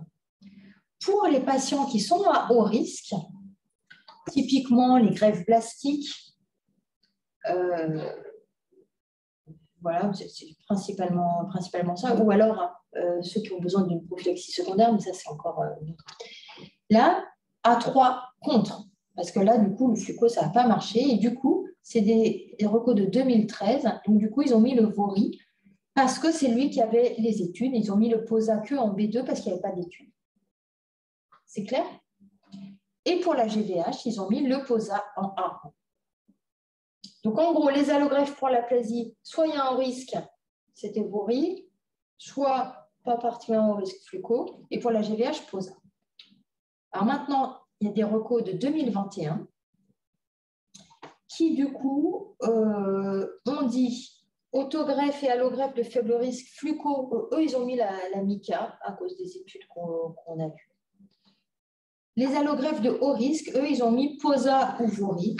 En fait, ils ont translaté à la fois l'étude de prophylaxie de la LAM et l'étude de prophylaxie de la GVH sur la période d'aplasie de la greffe. Ils l'ont mis parce que quand même l'intérêt du POSA par rapport au VORI, c'est qu'il y a un peu moins d'intérêt pour la toxicité et les interactions médicamenteuses. Il y a des interactions médicamenteuses, mais qui sont un peu...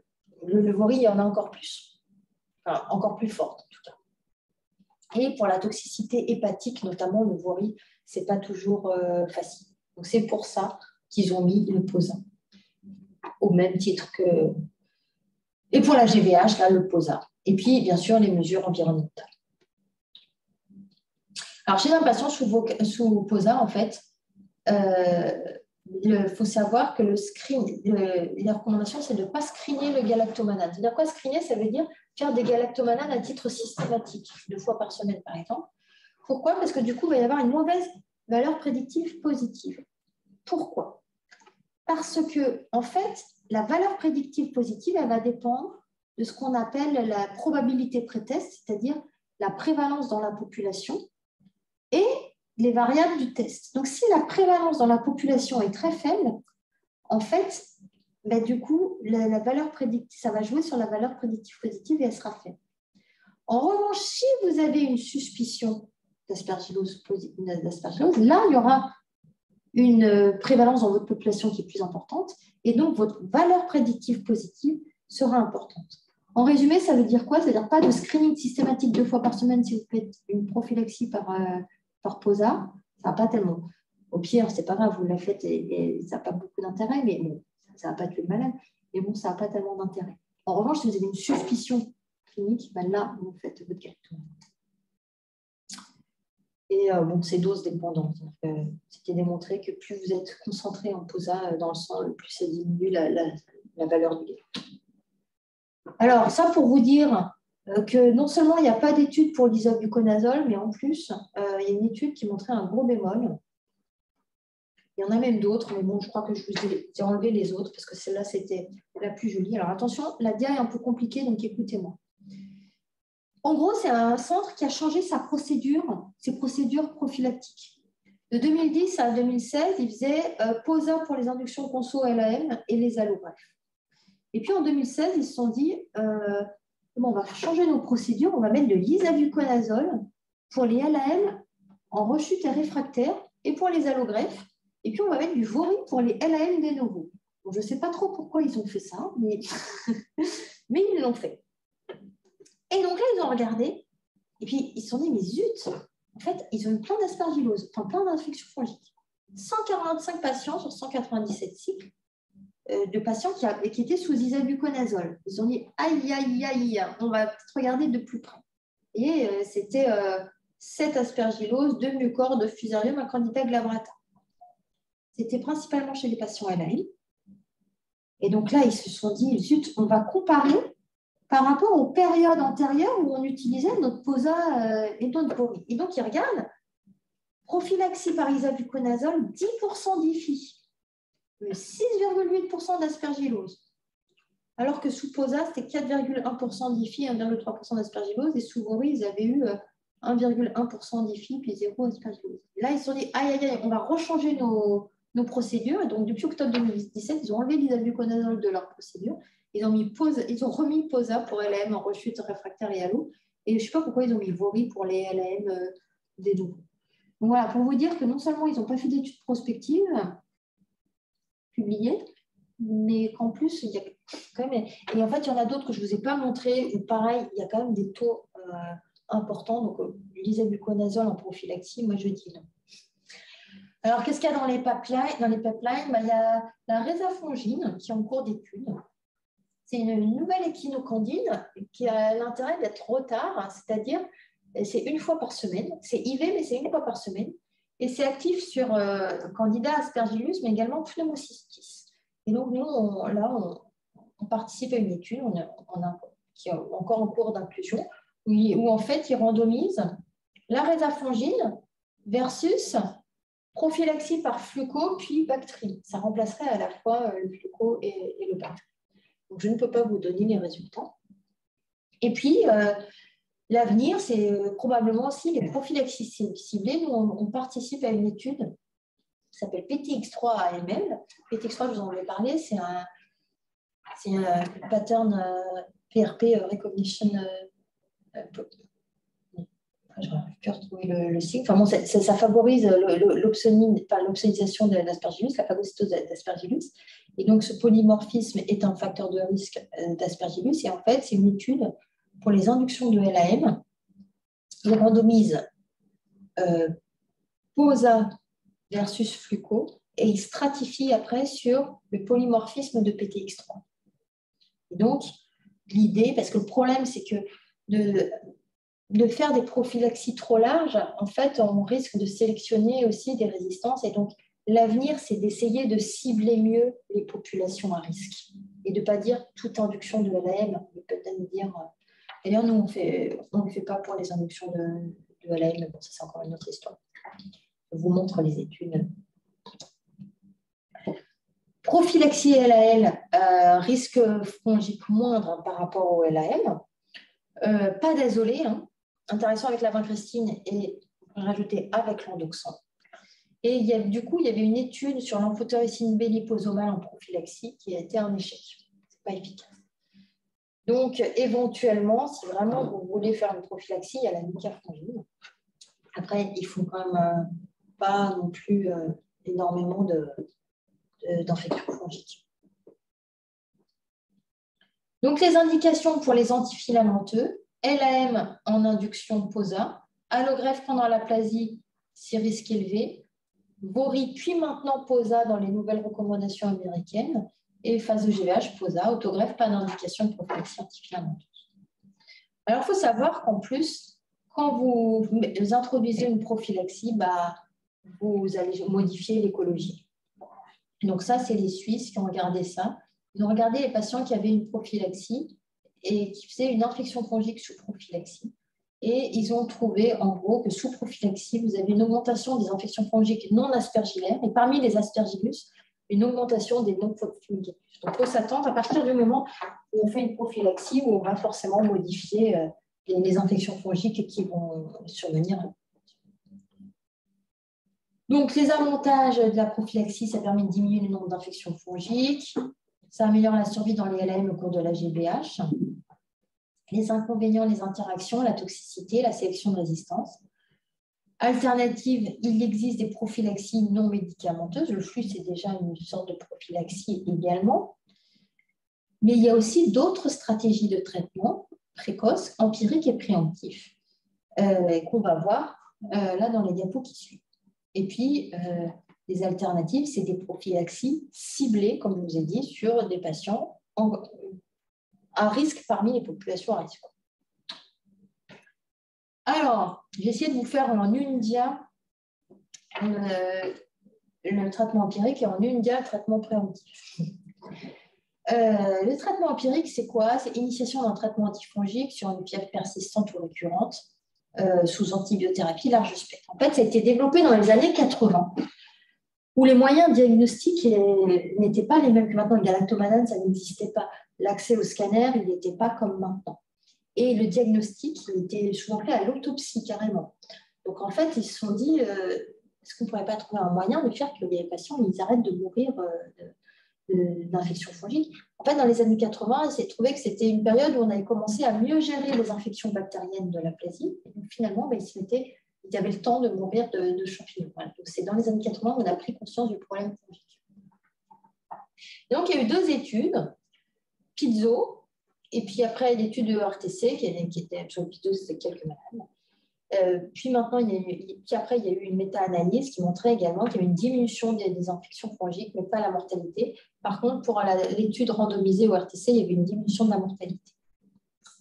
Et donc à l'époque, c'était avec l'amphotericine B déoxycholate, hein, parce qu'on est dans les années 80, le bisop, ça n'existait pas. Et donc, ça a été recommandé par les CIL donc de faire un traitement antifongique par amphotericine B déoxycholate pour les fièvres persistantes ou récurrentes. Et puis après, il y a d'autres, dans les années 2000, il y a eu des nouveaux antifongiques. Donc, ils se sont comparés, ils se sont dit, nous aussi, on aimerait bien avoir notre place en traitement empirique. Donc, l'amphotericine B liposomale a fait, donc les trois, elles ont le même critère de jugement, en absence d'IFI, la survie plus de 7 jours après la fin des antifongiques, pas d'arrêt prématuré des antifongiques, résolution de la fièvre par la neutropénie. Et voilà. Donc, l'amphotericine B liposomale a démontré sa non-infériorité, même efficacité, était moins toxique, donc elle a eu l'AMR. La Caspo a fait son étude contre l'amphotericine B liposomale, quelques années après, et a trouvé la non-infériorité, même efficacité, moins toxique, donc elle a eu l'AMM. Le Vaury a voulu faire son étude également contre l'amphotericine B liposomale, et en fait, ils n'ont pas atteint la non-infériorité, donc ils n'ont pas l'AMM en traitement empirique. Donc, traitement empirique, c'est bon, amphobédéoxycholate, mais ça, en France métropolitaine, il n'y a plus personne qui l'utilise, parce qu'on a la chance d'avoir l'amphotericine B liposomale. Ce n'est pas forcément le cas de tous les pays, mais bon, nous, on a la chance. Donc, traitement empirique, ambisome ou Caspo. Alors, traitement préemptif.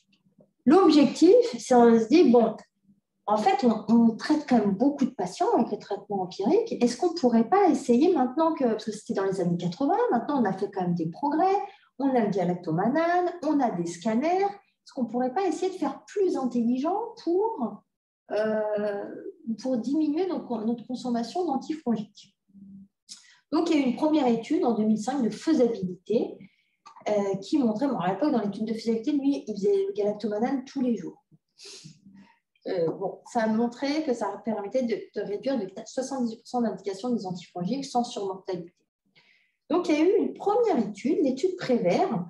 C'est ça, je vous ai enlevé les courbes. Est-ce que... Non.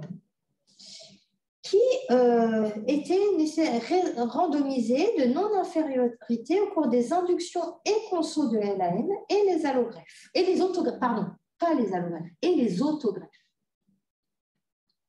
Critère de jugement principal, proportion de patients en vie 14 jours après la sortie d'aplésie. Et donc, le critère de jugement principal a été atteint. 97% dans le bras empirique, 95% dans le bras préemptif. Mais ce qui a gêné les investigateurs, c'est que quand ils faisaient l'étude stratifiée, ils ont regardé les inductions et les consos. Et en fait, les consos ne faisaient quasiment pas d'infection fongique et donc la non-infériorité était établie. Et pour les inductions, en fait, c'était non établi. C'était 94,93 avec une borne à 8%. Et surtout, il y avait plus d'infections fongiques dans le bras préemptif pour les inductions. 16,4% versus 3,8%. Alors que pour les consos, c'était... Il faut dire que la médiane d'aplésie n'est pas du tout la même pour les consos que pour les... Et donc, ils se sont dit, bon, le critère de jugement principal est atteint. Normalement, c'est non inférieur, mais on va quand même refaire une étude pour vérifier si chez les patients les plus à risque, est-ce que c'est vraiment non inférieur? Et donc, il y a eu l'étude ERTC qui était publiée l'année dernière, randomisée de non-infériorité. Donc, ils ont pris les inductions de LAM et les allogreffes myéloablatives. On va prendre les plus à risque. Pourquoi les myéloablatives? Parce qu'à la fois, eux, ils font plus de levure que les RIC ne font pas de levure. Et en plus, les RIC, en gros, le risque d'infection, il est décalé. Il est souvent plus tardif. Donc, si on veut avoir un risque précoce, on prend les MAC. Comme ça, on est sûr d'avoir vraiment des patients en risque au départ. Critère de jugement principal, la survie à J42. Et là, enfin, en fait, dans les deux bras, vous voyez, c'était presque 300 patients dans chaque bras. C'était non inférieur, 93 versus 96. Et il n'y avait pas plus d'infections fongiques, 7,7 versus 6,6, c'était non significatif. Et en revanche, donc là, dans cette étude-là, c'était la Caspo, alors que dans l'étude d'avant, c'était l'ambisome, pour des questions de quel est le laboratoire qui va accepter de donner le médicament. Hein, et vous voyez que ça permettait quand même de diviser plus que par deux la consommation d'antifongiques. Donc, voilà, c'est une étude récente qui n'est probablement pas encore faite. Nous, là, on va s'y mettre depuis le 1er mai au préemptif pour essayer de diminuer notre consommation. Je ne pense pas qu'il y ait d'autres centres qui le fassent pour le moment parce que c'est encore récent comme étude. Donc, en conclusion, les infections fongiques, c'est une complication fréquente, notamment dans les inductions de LAM et les allogreffes. L'infection fongique la plus fréquente, en tout cas en France métropolitaine chez nos patients, c'est l'aspergillose invasive, une mortalité importante, d'où l'intérêt des stratégies précoces. La prophylaxie antifilamenteuse, c'est pour les inductions de LAM, les aplasies de allogreffe si haut risque et la GVH. Et voilà. Est-ce que vous avez des questions? Je vais regarder si... Alors, où est-ce que... Oui, c'est là. Oui. Discussion, on va voir. Il n'y a pas de nouveau. Est-ce que ça a répondu à la question de la personne qui posait... Donc, c'est de la question de Julien Di Stefano. Est-ce que j'ai répondu à ta question dans la seconde partie du cours?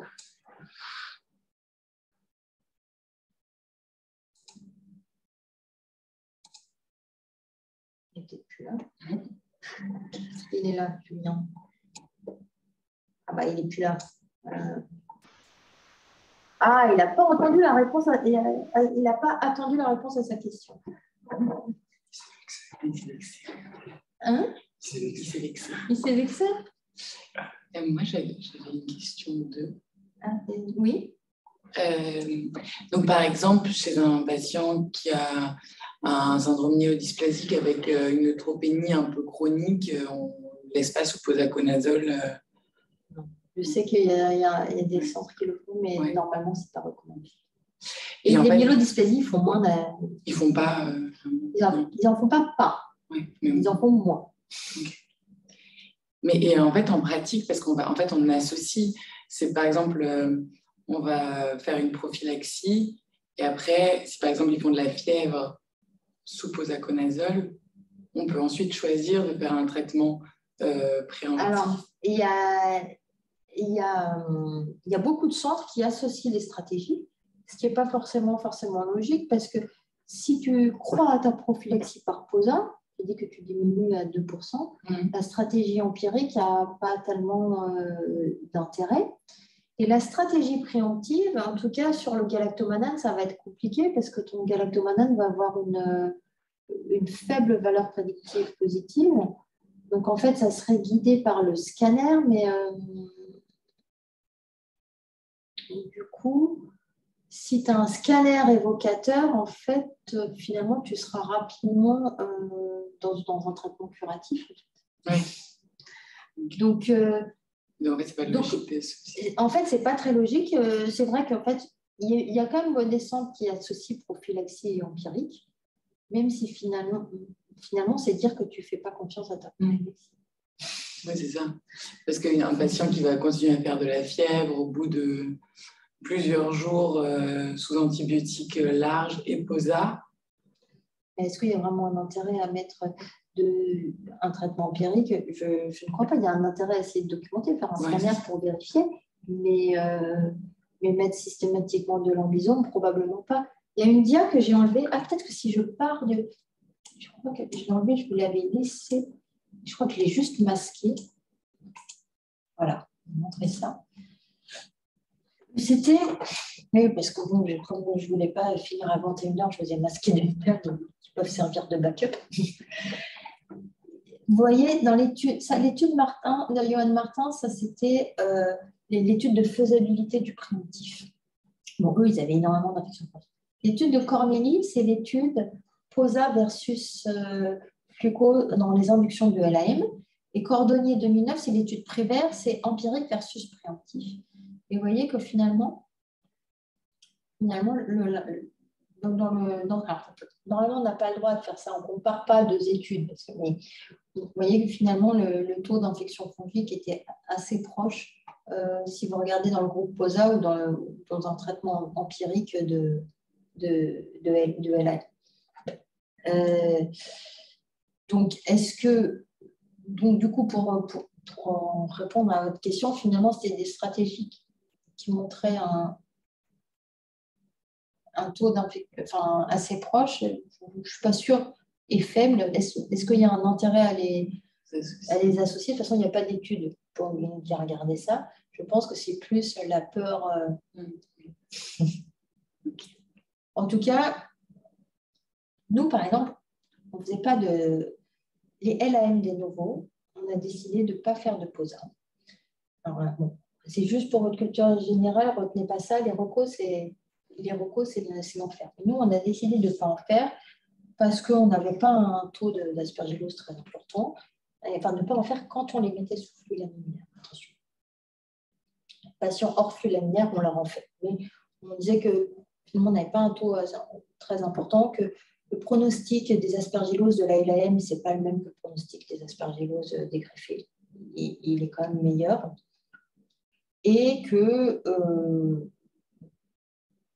du coup, on faisait de l'empirique et qu'on se disait que l'empirique, finalement, le taux d'infection fongique n'était pas si éloigné. Bon, maintenant, là, on a décidé, on a changé au 1er mai, de faire du POSA pour les rattrapages, parce qu'eux, ils sont méga à risque, les rattrapages du LNM, et de passer au préemptif pour les autres, pour essayer d'épargner un peu. Puis en parallèle, on fait partie aussi du protocole PTX3, donc ceux qui sont inclus, du coup, eux, on leur fait soit POSA, soit PUCO, suivant dans quel mois ils sont randomisés. Et du coup, tu vois, ça c'est après, c'est des discussions de centre en fonction aussi du contexte local. Il faut savoir que, par exemple, les incidents ne sont pas du tout les mêmes en fonction de la géographie. C'est-à-dire, par exemple, aux Pays-Bas, Belgique, Est de la France, ils ont beaucoup plus d'aspergillose qu'à l'Ouest. C'est d'ailleurs pour ça que les équipes qui publient beaucoup sur l'aspergillose, c'est Besançon et Strasbourg. C'est parce qu'eux, ils ont plus d'infections fongiques que les autres. Donc voilà, après, c'est des stratégies de centre. Chaque centre discute en fonction de ses données aussi et de sa volonté est-ce qu'on a une volonté d'épargne en antifongique. Il faut savoir qu'il y a quand même des toxicités, aussi des antifongiques. Avec la stratégie empirique, elle me disait si on pouvait diminuer nos patients sous ambisome, parce que il y en a quand même pas mal qui ont des seringues de potassium tous les jours à cause de la tubulopathie. Ils urinent leur potassium, voire même l'insuffisance rénale.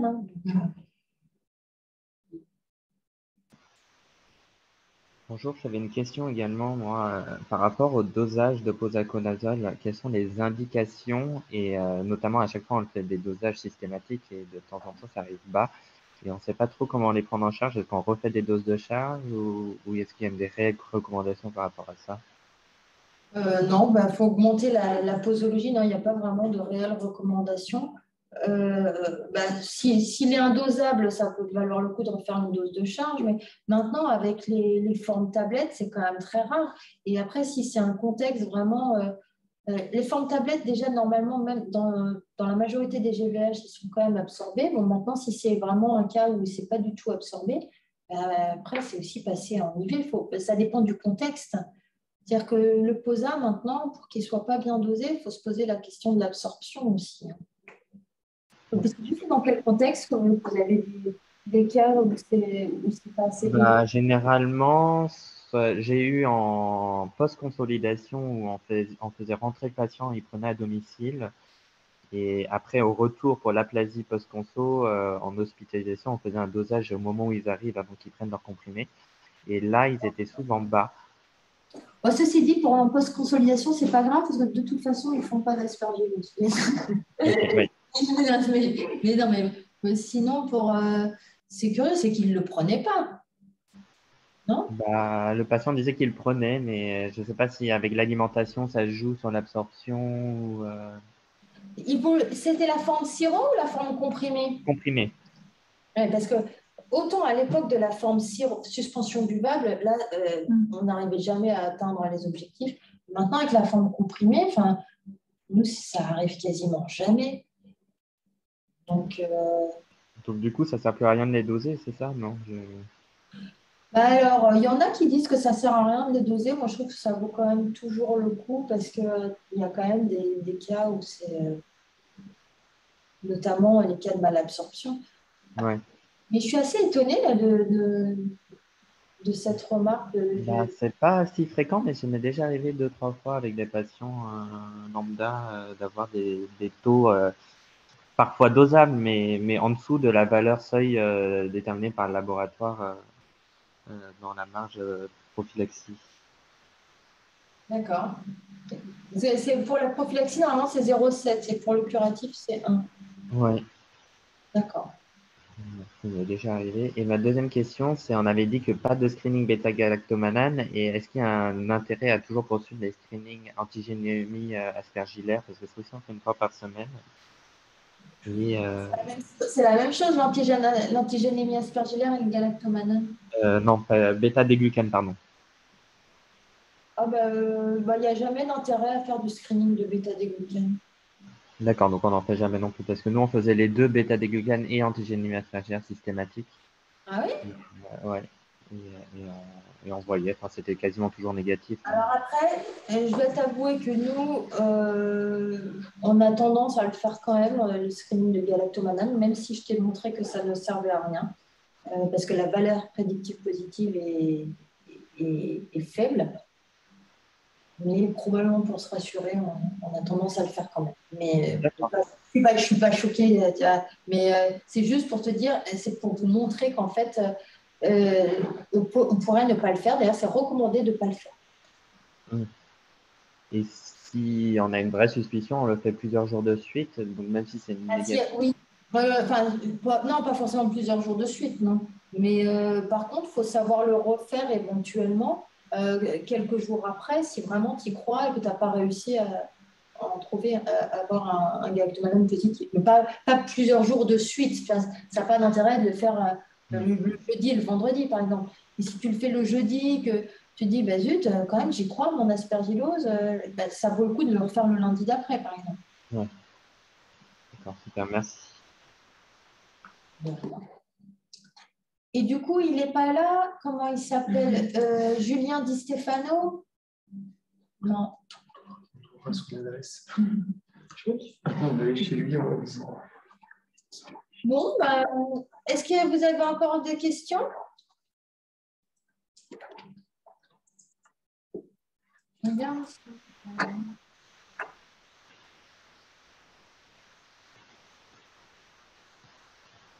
Bon, bonne soirée alors. Merci beaucoup. Merci beaucoup.